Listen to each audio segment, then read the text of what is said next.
We're live. Cool. All right, how's it going, everyone? Good morning, good afternoon, good evening. We've got a special guest, Todd's here. Say hi, Todd. Hello, Instagram. So, we're going to do a couple of demos for you. What I'd like to do is I'd like to work on, I feel like I've done like long layers for a while now. And personally, I want to just kind of switch it up for myself, not just for you guys. But what I'm going to work on is, I'm going to work on kind of like the longest kind of bob shape. And I'm going to work two different ways. I'm going to work bob with graduation on one side, and then I'm going to work a layered bob on the other side. We're going to work with the same perimeter length. So what we're going to be doing is we're going to be putting that outline in, and then we're going to be graduating and controlling that outline. And then on this side, I'm going to be putting in the outline in, and then I'm going to layer and control the outline. So the objective is to not lose the front where we have less hair. So I'm going to start on this side, and what I've technically done is I've sectioned from, I'd say, front apex to lower occipital. So literally the same spot in the front and the same spot in the back. So kind of an equal distribution of weight there. And what I'm going to do is I'm going to put my outline in with this section first, and then I'm going to graduate with this particular area. So I'll establish my length only with this particular section, and then I'm going to come into this interior, I'm going to start to graduate using my exterior as the guide. So first thing I'm going to do is just put this length in, and then I'll come back to you. But Todd's already cracking away, yeah? So let him get in there. Hi guys, so I was asked to do a simple haircut, but what I thought I would do is I would show two different variations of probably one of the most salon-friendly layered haircuts, which is the convex layer. And I've chosen to do one side traveling, the other side is going to be stationary. And I'm going to show you guys a little bit of a difference between the two variances. In this particular side here, I'm taking pie sections. I'm traveling, so I'm walking with every section that I take, and I'm basically following the curvature of the head. I think that this is one of the most asked for haircuts in the salon and at the school that I work at. We might have a guest walk in and say, can you give me some long layers?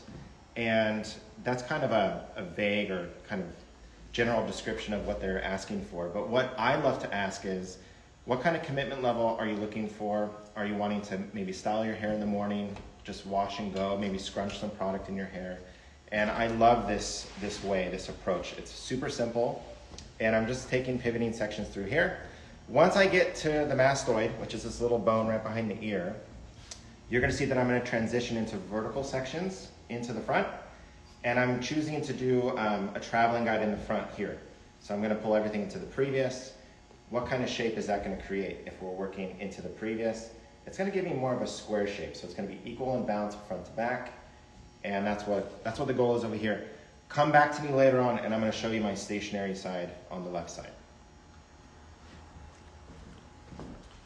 So I'm establishing the length. I've just put some water in there. Keep that hair nice and damp and heavy, and it helps, get that hair to stick together. And what I'm doing is I'm just working the outline from the front into the back. What that does for me is it allows me to establish the length that I exactly want.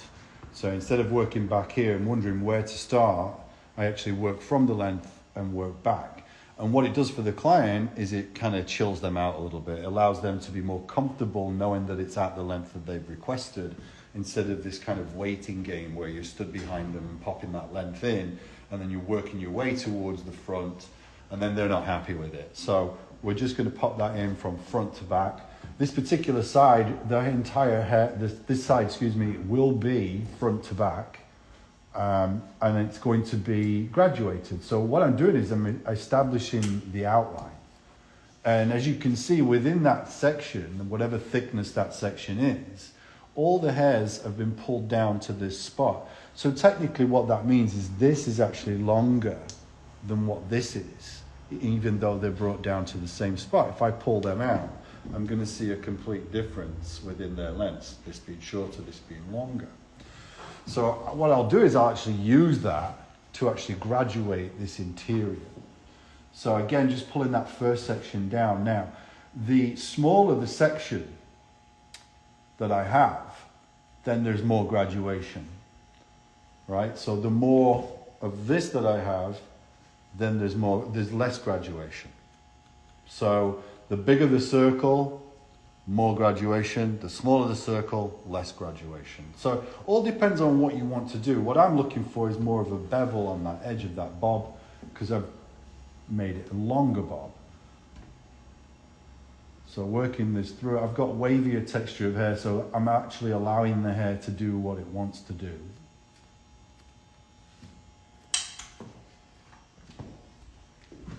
So I'm working in traveling guide. I started with my guide 1, 2, traveled into 1, 3 into 2, 4 into 3.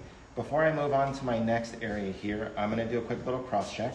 So I'm taking my opposite sectioning. And I think it's really critical that we cross check our work. We make sure that what we intend to do is doing okay. And I can kind of clean up during my cross check. Every time I took a pivot, I walked with my sections. So my shoulders were parallel to each section. And I'm just kind of cleaning up what I just did. Now, what's really important here is the density. So behind the mastoid, this little bone here, our density lives much lower, our hairline. So I was able to go all the way down towards the occipital, pull things straight out where it lives. Now I have to think about things differently because we're lacking in density right at this ear. What I see most hairdressers do is they pull out their section straight out this way, and they lose all this length and fullness through the bottom area here. So I think one of the most important things to think about is that we want to lift a little higher right here at the parietal ridge to avoid cutting down into your length. So right here, I'm taking a vertical section. I always comb real clean, nice and clean out of the way what I don't want. This is gonna travel back into the crown, and then I'm gonna grab my guide from the crown. Okay. And little trick, one thing that I love to do, so I know exactly where my fingers need to be. So we pull it up there. There's my guide. I see it really clearly. Is I like to put my comb here. I like to touch the comb with my section. That way I know I'm at an actual 90-degree elevation. I'm gonna split, subdivide, make small workable sections so you can control what you're doing. Right here's the parietal ridge. I'm gonna come straight out. Look how high my elbow is. So we're coming out this way. There's the guide right there. I'm gonna meet my guide. Now right here, we're gonna lift a little bit more, and that length is falling out. This right here, I need to preserve. So I'm gonna pull, connect it in. That's guide 1. Here's guide 2. Guide 2 is gonna get pulled into guide 1. Where do I stand? I'm gonna stand in the back of the guest. My natural swing of my arm is to go up this way. So I wouldn't wanna stand in the front while I do this. And the mirror. The mirror is gonna be here so I can look at my over direction. We're gonna come straight up. There's the guide. And this is guide 2 being pulled into guide 1. Once I'm done doing this, I'm gonna cross check. So we're gonna take a horizontal section.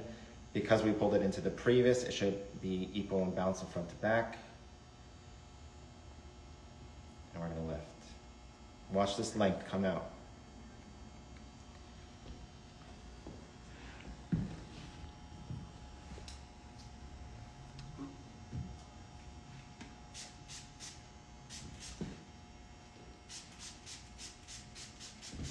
Up.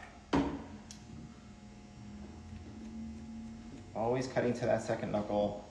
I think a lot of my students think that we don't cut past the second knuckle so we don't cut ourselves. Yeah, I think that's true. But more importantly, it has to do with tension. So we want really strong tension throughout our haircut. That's gonna determine the cleanliness of the haircut. So tension is key. All right. So I put that outline in. So I've got my baseline basically.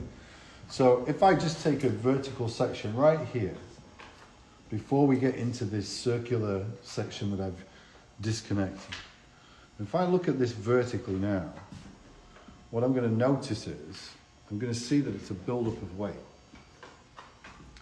shorter at the bottom of the section, and it gets longer towards the top of the section. So essentially, that's been cut at one length. So that's determined that buildup of weight. If I continue to bring this down, then it's just going to be one length. But now, if I work into this, and I take a vertical diagonal back section,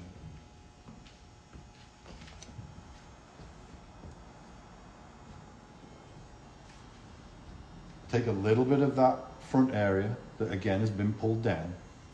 And what I'm going to notice is I'm going to see that guide. So now if I cut this,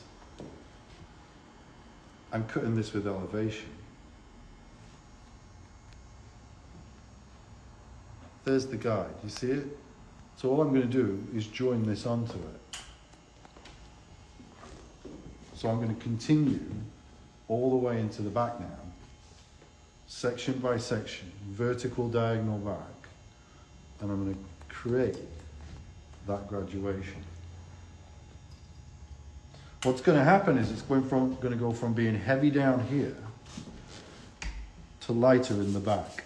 So we're going to keep our baseline, but we're going to see the weight line start to ascend into the back.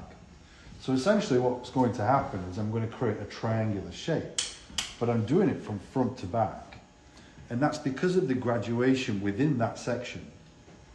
And the fact that it's diagonal back, it means that the shorter area sits behind the heavier area. So what's going to start to happen is I'm going to start to create that triangular shape even more as I move backwards. But the key thing here is to not over-direct the hair. If I over-direct the hair forward, then it's going to get heavier towards the back. So I must make sure that within each section that it's been pulled straight out from the head shape. So there's no over-direction backwards or forwards here. If I over-direct backwards, then I'll just keep cutting shorter. If I let it do its thing, it's going to get shorter anyway. It's going to get lighter. What scissors are you using? These scissors I'm using today are actually made by a company called Dovan. I don't know if you can get the name on there, but they're called Dovan or Dovan. They're from a friend of mine who sent me them from Romania. So a little bit different, not Japanese scissors. These are Romanian scissors, and they're really, really good.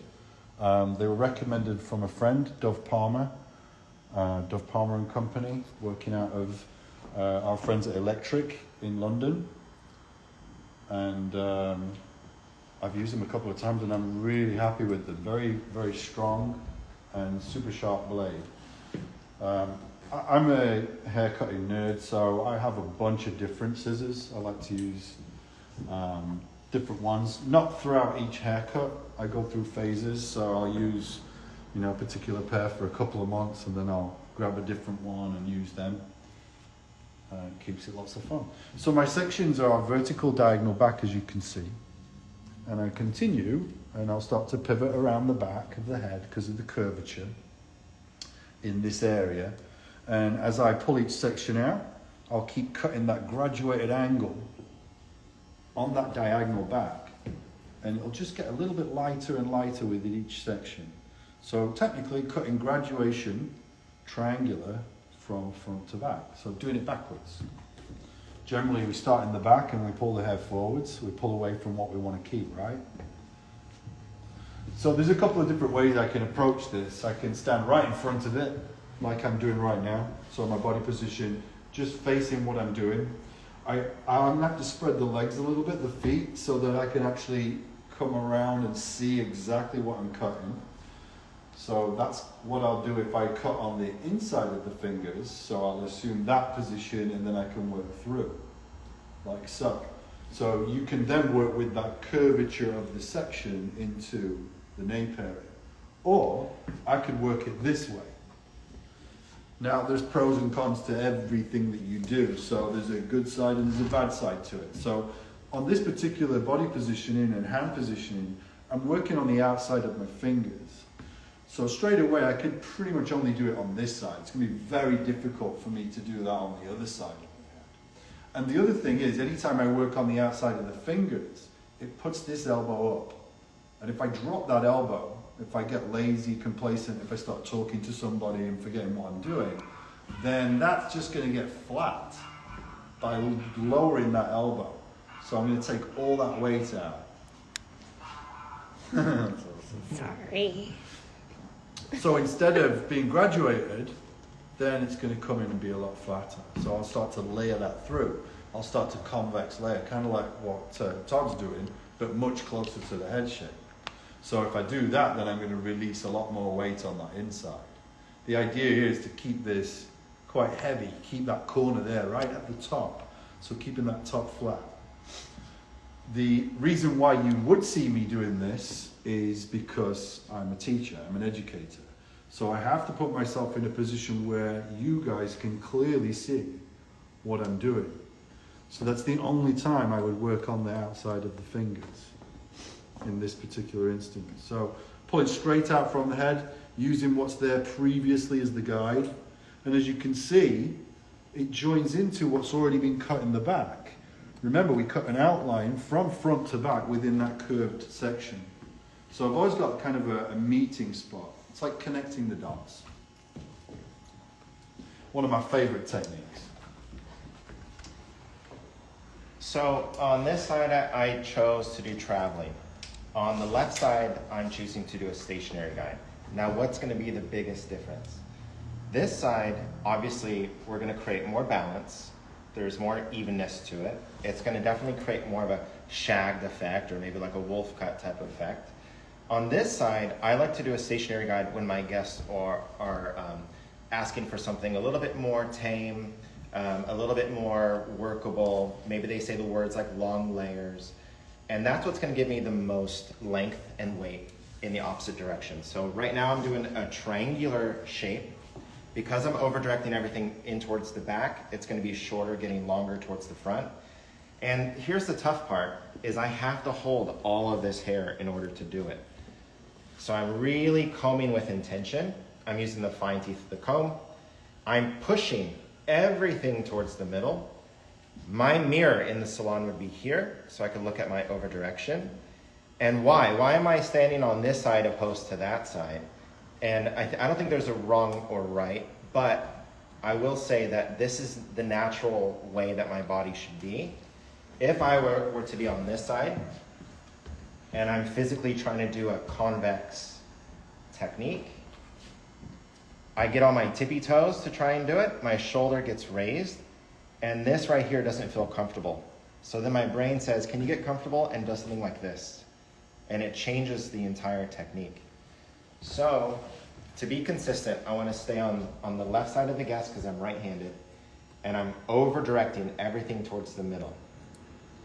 Because I did that, when I cross-check this, which is taking the opposite section, I stand in front of the guest, I shift this section a little bit to the left, and you can see that it's shorter, getting longer out to the outside.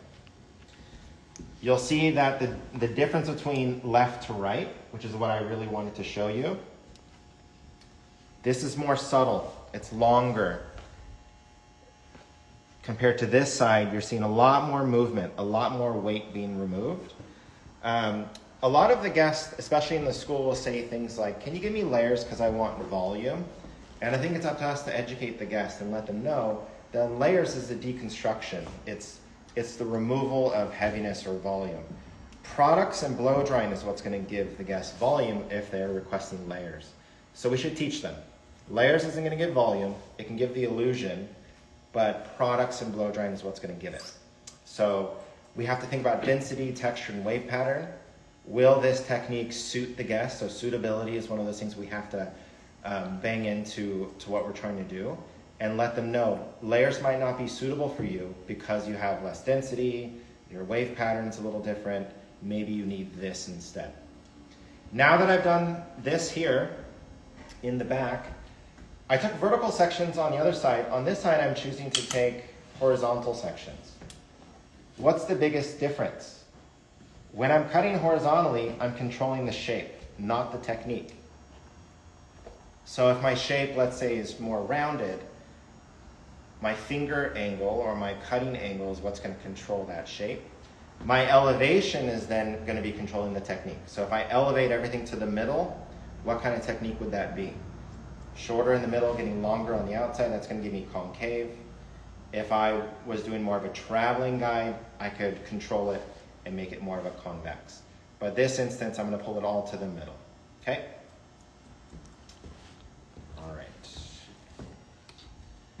So I need to grab this guide here. This guide here is from the crown. I could stand either way, but I'm going to choose to stand on the opposite side. I'm going to subdivide.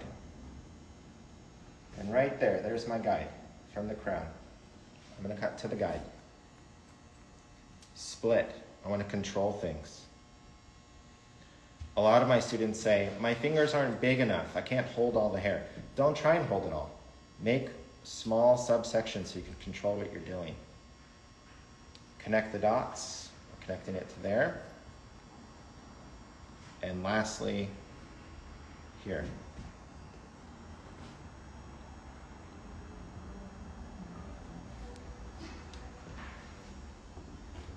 And now I'm going to bring everything up to the middle. Where should my mirror be? It should be here. So I'm looking at what I'm doing. The mirror is not for the guest. The mirror is a tool for you. That little handheld mirror at the end, that's for the guest. But your mirror is for you to look at what you're doing so you're being consistent.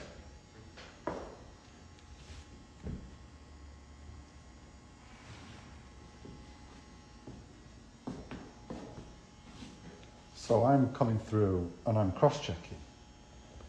So I'm coming the opposite way. So I worked from front to back, vertical, diagonal for backwards, right? So now all I'm doing is I'm coming through horizontal diagonal forwards to see exactly what I've done throughout this entire shape. So I'm pulling it to literally the same elevation and I'm looking to see that kind of heaviness towards the front, which I've created. Essentially, if you look at what I'm doing now, this is how you would normally cut it. This is the classic way of doing it, working it from back to front. See, the way I work through is kind of how you cross-check the classic way. So again, it's just realizing that you don't have to always cut these shapes exactly the same way that you learned in school or that you saw on the video or whatever it is. There's many different ways. I always use that analogy, GPS, we can find a few different ways home. And it's the same thing with haircuts. We can find different ways of achieving what we're after. So now that I've done that, now I can move on to the other side and work on the layered version. So you can see that nice beveled bob that's created. I'll blow dry it later and we can see the finished result in that, but all I would do really to refine this is blow dry it, possibly iron it, clean up the edge a little bit because again it's been cut with a wave, and then look through that inside, especially at the weight line to see if it's heavy. But as you can see, if we let the wave do its thing, it's cute, it looks good. See, the deal here is not everybody can have layers. Someone wants a layered bob, but they don't have enough hair. They're already skinny, and then you're going to make them skinnier. Like Todd said, it's a deconstruction. So maybe we want to construct on the bob instead of deconstructing, instead of layering it. We want to graduate it. So that leaves much more weight on the inside, but as you can see, it kind of looks like a layered bob, doesn't it? So again, the bigger that circle, that means less outline. That means more graduation. So let's say you took a smaller circular section, then you're really only just going to lightly bevel the edge. So this haircut can be gauged depending on density and what you want to do with the bevel on the edge. So now I'm going to move to the other side and we're going to layer it. Now, one of the things, as you can see with this side, what I didn't do is I didn't cut the entire bob first. I did only one outline and then I used the outline as my guide to graduate. I'm going to do the same thing on this side. I'm not going to establish this entire bob first and then layer it. If I do that, then I'm going to waste time, right? All I need is part of my outline and to utilize that as a guideline so that I can layer the interior afterwards. So if I'm, if I go through it all and cut the bob first, that's potential to make mistakes. Thanks, buddy. So the first thing I'm going to do is establish my section in the back. Let me get rid of this. You can come back to me if you want. All right, so that completes the left side of my haircut. I did concave layers on this side because I elevated it all to the first guide. By the time I passed the ridge here, a lot of the length wasn't reached, and that's what I wanted. I wanted to preserve more of the length. You can see how much more subtle this side is compared to this side. This side is a lot more layered. It's more of a square shape. But I thought what I would do for you guys is show you guys my way to do a face frame. And the first thing I do is I place my comb on top of the head, and right where the head leaves the comb, that's how much hair I'm going to incorporate in the face frame. The first thing I do is I make a small little triangle from the apex to the front hairline. So from here to here. I like to ask the guest where they want to see the layers fall around the face, but most importantly, we have to think about the features. Whatever we cut around the face, it's going to highlight a feature, whether that be the cheekbones, the lips, the chin, the collarbone, whatever it may be. We want to enhance or highlight some of these features. So somebody might say, I want to highlight the cheekbone. Okay, so here we go. The first thing I'm going to do is I'm going to bring everything down. And I call this the mermaid tail. I'm going to do a little inverted V. For my face frame to work, it has to be shorter in the middle, getting longer on the outside, because short hair supports longer hair. And I'm going to take this section here and I'm going to split it into two sides. So I have my right and my left. I'm going to start on this side. I'm going to take a diagonal back section that follows the hairline. And I only want to cut what's touching the face. When I watch hairdressers do this, they pull hair from way back here and they bring it all forward, and then they totally do away with their layers that they work so hard to create. Also, the other thing that I notice most hairdressers do is they love to shred it and slice into it. I think it's really important that the guest has to deal with it when they leave the salon. If you're slicing and doing lots of crazy tricks to create what you want, it'll look good for that Instagram picture, I guarantee it. But when they go home and try and style it the next day, they might struggle with it. So instead, what I need to do is create a foundation. I'm going to over direct this past the nose. With really loose tension, there's my guide right there that I just cut. And I'm going to cut palm to palm up towards the guide. If I start to grab hair below the rounds of the head, I'm now where the length is. So I want to pull away. I want to pull this way. If you want, you could pull that length away.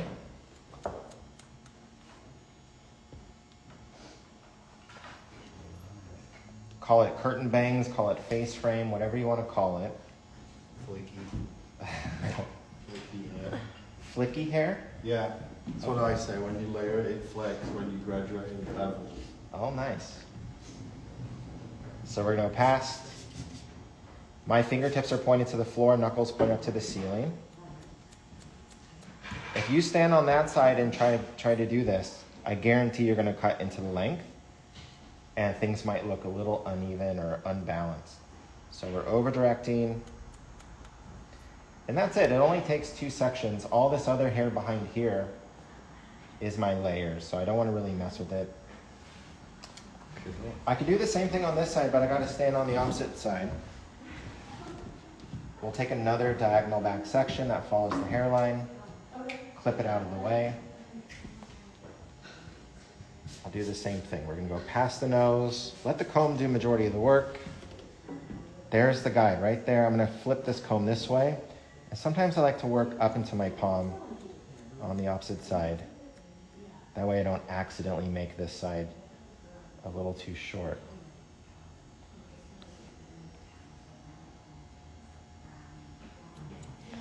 And then right here below the rounds of the head, we want to pull across the nose. There's my guide right there, into the palm. Pretty cool.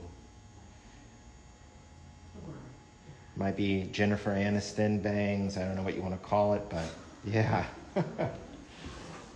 Super simple. And then after I dry it, if I want to slice into it or do all those fun little tricks you might see on the gram, then it's okay because I put in the foundation first. Control, control, control. So, what I've done here is I've taken a section right on that occipital ridge. Boom. Right in the middle of it. Follow the natural ridge of that occipital down into the jawline. Right, we all have that kind of quintessential nape area.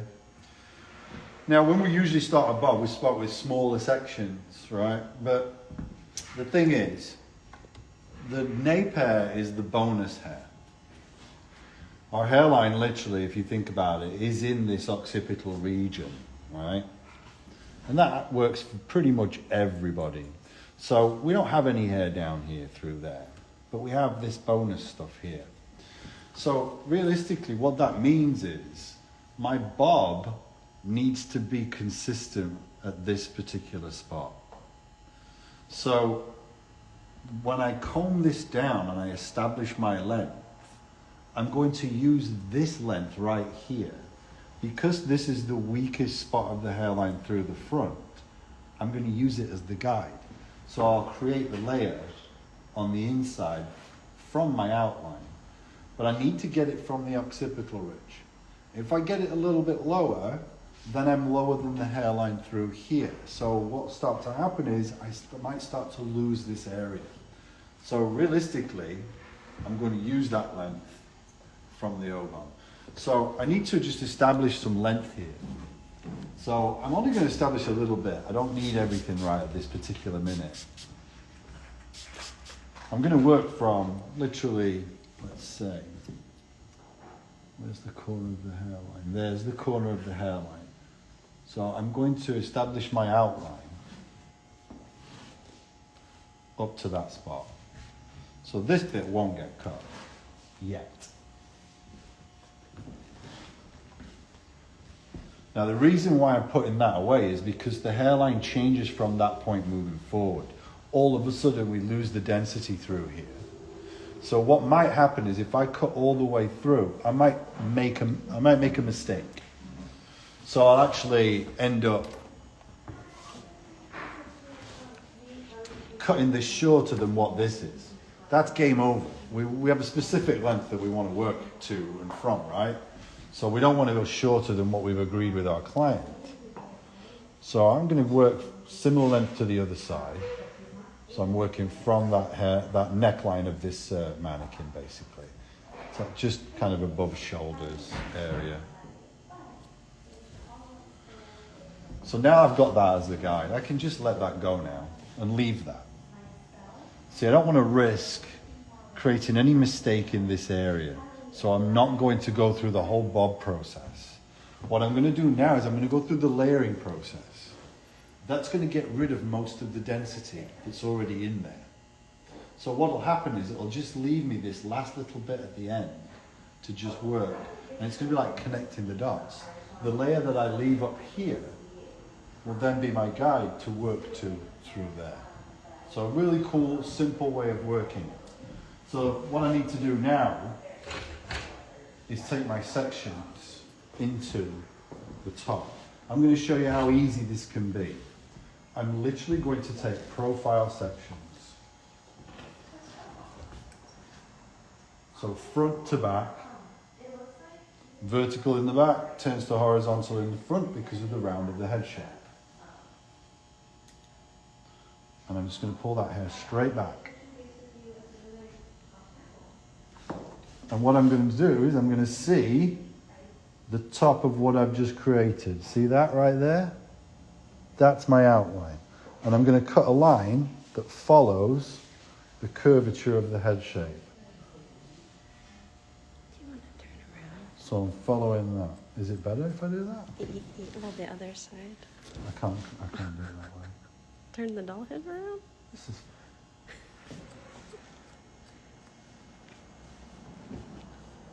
So I'm following that crown all the way. So now once I'm up into this kind of region, I just work all the way until I get to the apex.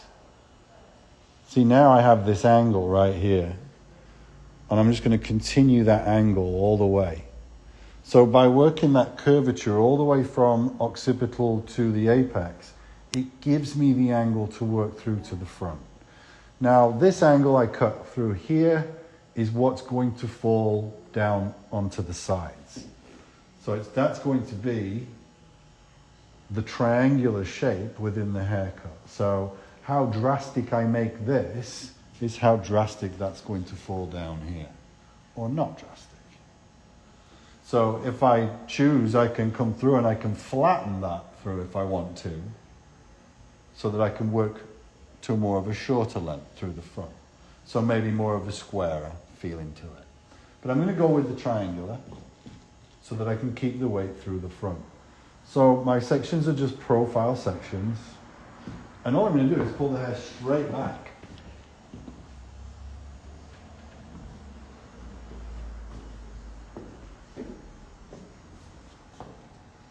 And there it is.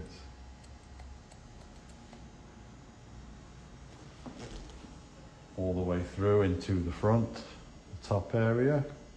Again, following that head shape.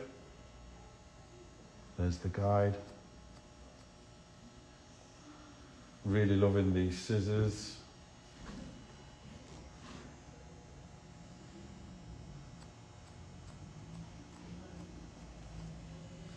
And I'm getting longer towards the front, so I'm not really that concerned too much about cutting past the second knuckle. Again, the only thing I need to worry about is the tension. And I find that the more experience we get, the more the tension is kind of a second nature thing, isn't it? It becomes more of a feeling. I would imagine it's the same kind of feeling that you get when you learn to really control yourself on a skateboard or a bike. You know what I mean? You're working against gravity, and all of a sudden you've kind of mastered it a little bit better. So the same situation, straight back first. There's the guide. Just make sure that that's the guide, and just follow that.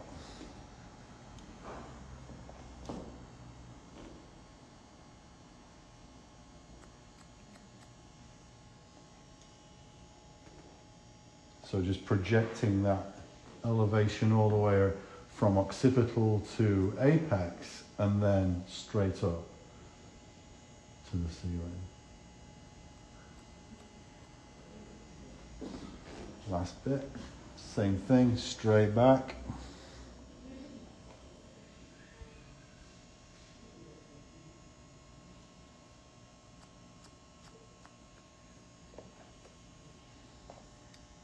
So I'll project the section all the way around.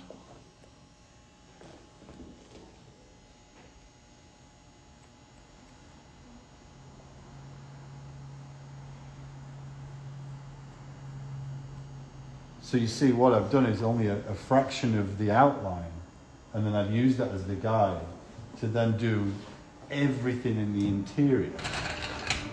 The last thing that I'll do now is connect the dots. See it? So I'm going to work from what I've established in the back to what I have in the front now. Someone asked, are you over-directing? Yeah, I'm over-directing backwards. So literally each section that I've done, I'll show you guys before I do the bob part. I think they meant like everything into one. So basically what I've done is I've brought all the hair straight back. So just like this comb, just like the teeth of this comb, every single strand of hair has gone that way back. So this section went that way. The next section went that way, went that way. Nothing went into the middle, all right? Very, very slightly, but majority of everything what I'm doing is pulling that back. If I pull that back, that makes it get heavier towards the front. If I pull it into the middle, it makes it get even heavier towards the front. So, shape to a specific point, and then I could pull back to that spot, right? That's probably not my best option though. My best option is to pull everything straight back. Pulling it into the middle or traveling and stopping and then bringing it to a spot is going to break how that line flows from front to back or back to front. So now all I have to do is establish the rest of the length. And this is what makes haircutting fun for me, is changing it up.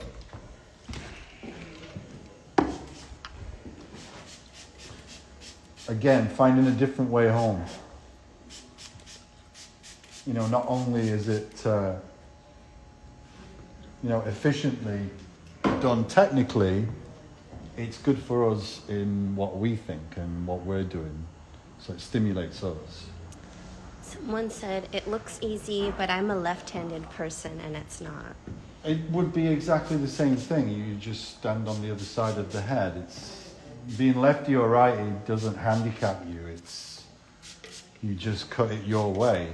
So if I stood here doing this, my fingertips are pointed down, right? So you're going to be on this side with your fingertips pointed down, cutting the exact same thing as what I'm doing. It's literally as if we're looking at each other in the mirror. So if you're watching someone that's right-handed cut hair and they're teaching you, just mirror yourself from it. All right, so now I can just take this length that I have here in the back and I can continue that into the front. I'm just going to use very light tension on the hair. And I'm going to work from that spot to my front spot right there.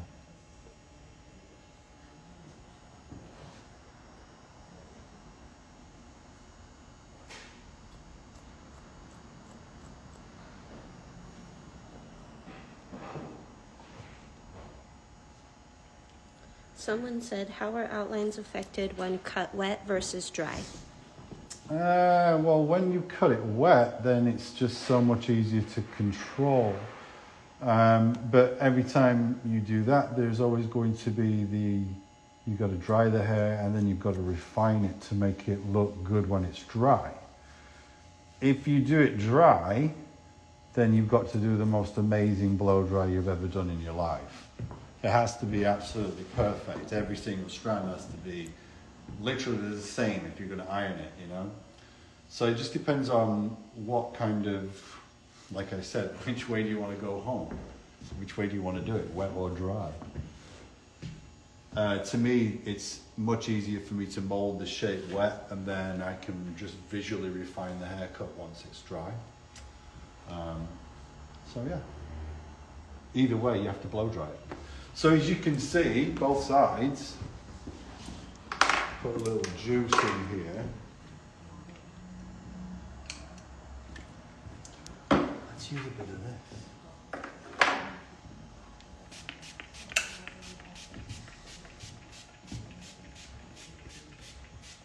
So when I first started the haircut, what I do is I put a little bit of this in it. It's called Day of Grace by Evo. It's like a pre-style primer. It's like a really good detangler too, but to me it's like a little conditioning spray. It adds a little bit more to it.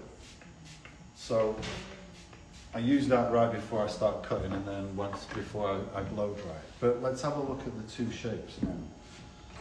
So we've got similar lengths.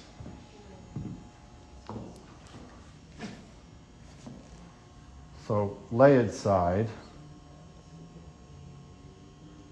looks pretty similar to me, right? Versus the graduated side. We've got a very similar kind of look, but what you're going to notice is it's much lighter through here. Whereas we've got this more beveled on this side. So this is for someone that's got fine hair. This is for someone that's got lots of hair. So graduation for finer hair, layering for much more thick, dense hair. Hope you guys like that one. A couple of things I want to tell you. We've got a few classes coming up this month in November. Happy November, by the way. I'll be in Los Angeles, November 13th. It's going to be a class with Evo. and you can follow the link in my bio, the Linktree link to sign up for that. There's only like 2 or 3 spaces left in that class. And then Kelly's going to be in San Francisco on November 26th. She's going to do KDF razor and scissor. So she's going to be kind of doing magic. both magic things, wizardry. And that's going to be at, in San Francisco. Again, follow the link in my bio, the Linktree link, and you can sign up for either one or both of those classes. Those are our only remaining classes for this year. And then we'll be back at it next year. There's going to be a class in San Diego in February, 2-day, so in-depth, tons of haircuts. Yeah, thanks for joining us. And thank you, Todd, for coming and hanging and sharing your technique. It looks rad. I'm going to blow dry this up, get it nice and done so you can see a real nice visual of both sides. And we'll put that up on the page. And again, thanks a lot. See you next time.